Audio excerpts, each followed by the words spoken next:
Hi hello అందరికీ welcome to రేణుకాశ్రీ kitchen. ఈ రోజు స్వీట్ వచ్చేసి బ్రెడ్ కస్టర్డ్ చేస్తున్నానండి. చాలా టేస్ట్గా ఉంటుంది. ఎవరైనా ఇష్టంగా తింటారు. దానికి కావాల్సిన పదార్థాలు ఎలా ప్రిపేర్ చేసుకోవాలో చూద్దామండి. చూడండి, బ్రెడ్ పీసెస్ నేను 5 తీసుకున్నానండి. 5 పీసెస్ తీసుకున్నాను. వచ్చేసి ఈ కప్పుతో 2 కప్స్ తీసుకున్నానండి. మనం 5 పీసెసే కాబట్టి తీసుకుంటే సరిపోతాయి. 2 కప్స్ పాలు తీసుకున్నాను. చక్కెర అండి, ఒక 1/2 కప్ చక్కెర తీసుకున్నాను. 2 స్పూన్ల కస్టర్డ్ పౌడర్ అండి, ఇది ఒక 2 స్పూన్లు తీసుకున్నాను.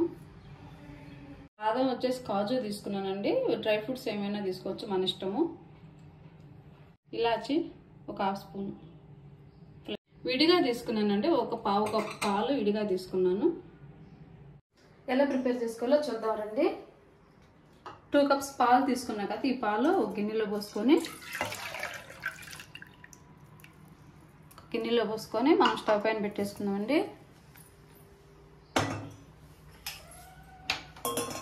చూడండి, నేను ఆయిల్ కొంచెం వేసాను. నేను నెయ్యి కూడా వేస్తున్నాను. కొంచెం ఎక్కువగానే వేసుకొని ఫ్రై చేసుకున్నాం, కలర్ రావాలి కాబట్టి. చాలు, ఇప్పుడు ఫ్రై చేసుకుందాం.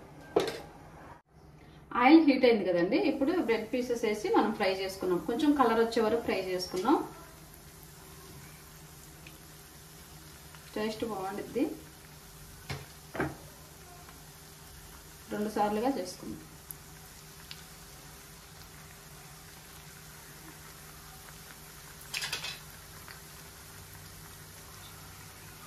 టూ సైడ్స్ ఫ్రై అవ్వాలండి. పీసెస్ అనేది కొంచెం కలర్ చేంజ్ అవ్వాలి. 2 పక్కల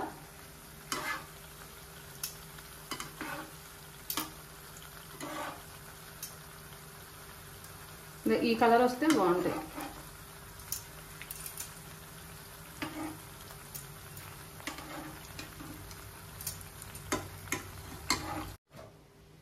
చూడండి, ఇలా ఫ్రై అవ్వాలి, ఈ కలర్ రావాలండి. నేను తీసుకున్న ఆ నెయ్యి వచ్చేసి ఆయిల్ సరిపోయిందండి ఈ పీసెస్కి. చాలు, ఈ కలర్ వస్తే చాలు. ఇవి తీసేసుకుందాం. ఇవి ఫ్రై అయిపోయినాయి.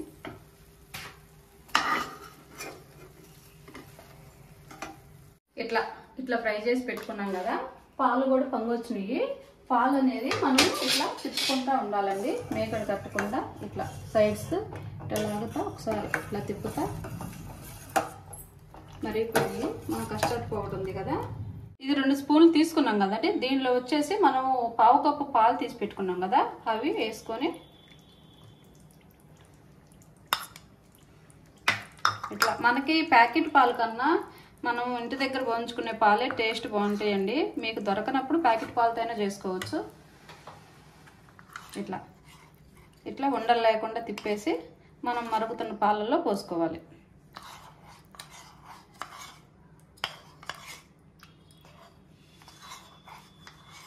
ఇదే చూడండి, ఇట్లా కలిపేసి మనం మరుగుతున్న పాలల్లో పోసుకోవాలి.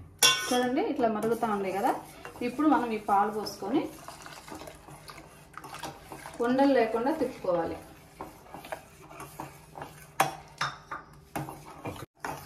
చూడండి, ఇట్లా ఉండలు లేకుండా సిమ్లోనే పెట్టేసి ఈ థిక్నెస్, ఇదిగో ఈ థిక్నెస్ మళ్ళీ ఆరిపోతే ఇంకొంచెం థిక్గా వచ్చేస్తుందండి. ఈ థిక్నెస్ వచ్చే వరకు మనం సిమ్లో పెట్టేసి బాయిల్ చేయాలి. ఇప్పుడు ఇలాచీ వేసుకున్నాం. చూడండి, ఈ థిక్నెస్ వచ్చిన తర్వాత మనం ఇలాచీ తీసి పెట్టాం కదా, దాన్ని కొంచెం ఫ్లేవర్ కోసం అంతే ఒకసారి ఇలా తిప్పేసి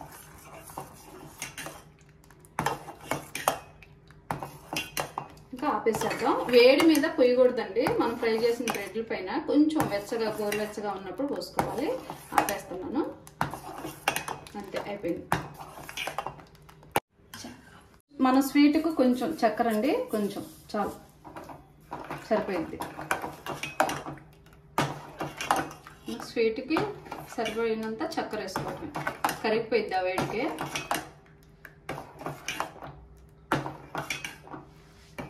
ఇదిగోండి, మనం ఆపేసిన తర్వాత కూడా ఈ కస్టర్డ్ ఇది ఉంది కదా, మిల్క్, ఇది ఆపేసిన తర్వాత కూడా మనం ఒకసారి ఇట్లా తిప్పాలండి. లేదంటే మేగడలాగా, పైన మేగడలాగా వచ్చేసింది. ఇట్లా పెట్టుకున్నాం కదా, మొత్తం ఒకేసారి వేసుకొని పోసుకోవద్దు. దీనిపైన కొంచెం గోరువెచ్చగా ఉన్నప్పుడు పోయండి.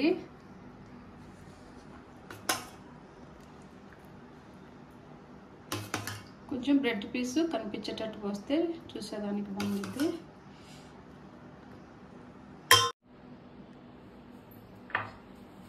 ఇట్లా పోసుకున్నాం కదండి, మొత్తం ఇట్లా కొంచెం బ్రెడ్ పీస్ మనకు కనిపించేటట్టు పోసుకుంటే మనం తినేటప్పుడు కొంచెం ఇది క్రిస్పీగా తగులుతూ ఉంటుంది, మొత్తం నానిపోకుండా.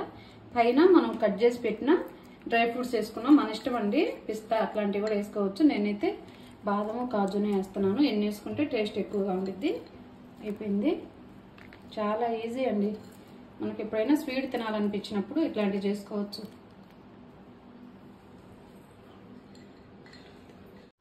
బ్రెడ్ కస్టర్డ్ రెడీ అయిపోయిందండి. చాలా టేస్ట్గా ఉండిద్ది. చాలా ఈజీ ప్రాసెస్. మనం ఇంట్లోనే చేసుకుని తింటే చాలా టేస్ట్గా ఉండిద్ది.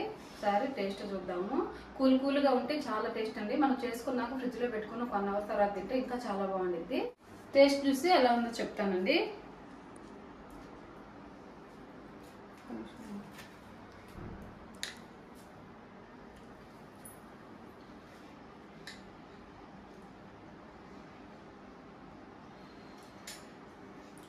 చాలా టేస్ట్ ఉంది. చాలా బాగుందండి. ఖచ్చితంగా మీరు ట్రై చేయండి. నచ్చితే కామెంట్ చేసి సబ్స్క్రైబ్ చేయడం మర్చిపోవద్దండి. బాయ్.